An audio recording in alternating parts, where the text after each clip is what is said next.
La première étape pour construire une application accessible, ce sera évidemment de choisir un design adapté. Si le design de base n'est pas accessible, en termes de développement, vous allez évidemment avoir des efforts monstrueux à faire pour essayer de rendre votre application accessible. Donc, première chose, nous allons évoquer le problème des couleurs et des images.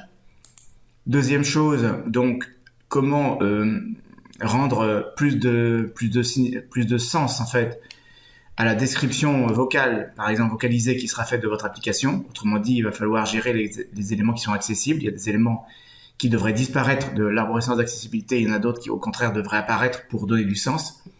Et enfin donc le contrôle que l'utilisateur peut avoir sur le comportement de son application. Alors en termes de couleurs et d'image déjà, le premier point c'est certainement le contraste. Donc là on est évidemment sur du visuel. Le contraste de façon à ce que l'information importante apparaisse immédiatement et que finalement ce qui n'est que du bruit autour disparaisse. Donc là, il est clair que l'utilisateur aura la possibilité d'augmenter les contrastes éventuellement, mais de base, si le design est prévu pour mettre en avant les éléments importants, évidemment, c'est beaucoup plus facile à gérer en termes de codage. Autre source d'information, là, il s'agit par exemple des images. Les images, c'est du visuel forcément. Quand on visualise une image, il n'y a pas d'information. Donc normalement, il faudrait accompagner cette image d'un texte, d'un content description en fait, qui va permettre au screen reader de découvrir l'information à l'intérieur de l'image. Alors attention, évidemment, il y a des images informatives, des images juste décoratives. Ces images décoratives n'ont pas besoin de source d'information, on s'en fiche complètement. Par contre, les images qui apportent vraiment de l'information devront être doublées donc d'un texte. Et les vidéos bien sûr doublées de sous-titrage ou de choses de ce genre. Suivre la taille demandée, donc ça c'est par rapport au texte. Vous êtes censé en tant que développeur savoir détecter le changement de taille des polices de caractère. L'utilisateur normalement a la possibilité de changer la taille de la police de caractère de base. Donc vous êtes censé écouter ces changements et en tenir compte bien sûr dans votre application. Alors le design, Material Design en fait, pour le coup, propose déjà des fonctionnalités pour lesquelles le développeur n'a rien à coder, qui va faire que automatiquement vous allez suivre la taille du texte. Et voilà quelque chose de bien pratique et de bien intégré au design lui-même.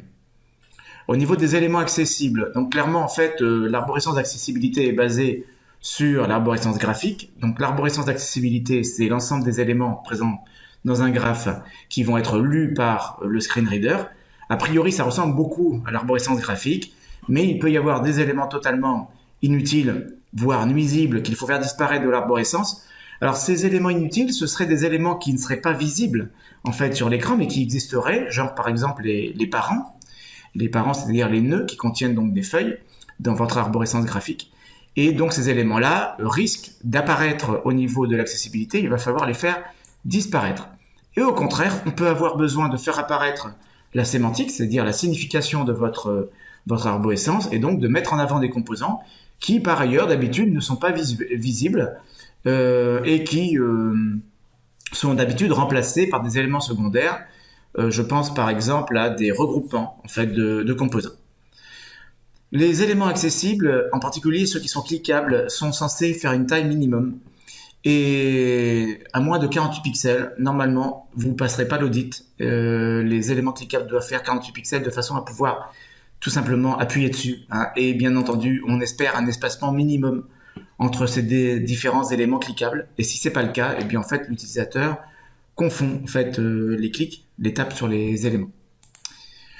Au niveau du contrôle, donc, il faut que l'utilisateur ait le contrôle en fait, de son application. Alors, moi, si je regarde des écrans et que je vois qu'il y a quelque chose qui change sur l'écran, des checkbox qui sont checkés, des éléments qui s'allument, changent de couleur, ou bien carrément un écran qui change, bien entendu, je vais le détecter. Par contre, lorsque l'écran est vocalisé, le framework fait le maximum pour vocaliser les changements de contexte, mais peut-être qu'il y a des changements qui ne se voient pas. Donc, dans ce cas-là, il va falloir notifier, avertir l'utilisateur des changements. En fait, hein. Alors, pareil pour les contenus interactifs, on espère, je sais pas moi, les vidéos par exemple, les films, les scrollings, on espère que l'utilisateur a la possibilité de contrôler ce déroulement, de l'arrêter, de le ralentir, je ne sais quoi. Au niveau du paramétrage, évidemment, vous avez le paramétrage du téléphone. Alors évidemment, le top du top, ce serait d'avoir un paramétrage local directement dans l'application. Alors le problème de ce paramétrage local, c'est outre le fait que souvent le paramétrage se fait au niveau du téléphone et les utilisateurs vont avoir l'habitude, eh bien ce paramétrage local est un peu complexe à mettre en œuvre et risque d'être un peu coûteux. Donc pour finir, nous avons ici la page Material Design Accessibility et un petit rappel des 3 grands principes qui sous-tendent en fait Material Design. En l'occurrence, un layout clair, hein, avec donc des intentions évidentes. La robustesse, donc là il faut que n'importe quel utilisateur puisse s'adapter. Alors il ne s'agit pas de la robustesse en termes de matériel et de réaction au choc, hein, c'est qu'en fait il faut que votre application puisse s'accommoder d'une grande variété d'utilisateurs. Et puis le côté spécifique, c'est que il y a des gens qui vont avoir des méthodes de manipulation de votre application parfois un petit peu particulières entre le clavier, la souris et puis les switch access par exemple, les boutons en fait branchés sur l'appareil de l'extérieur.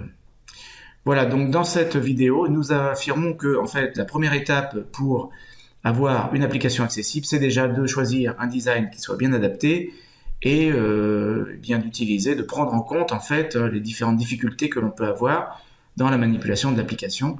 Dès le départ, un design mal choisi va vous obliger à coder énormément de choses inutilement.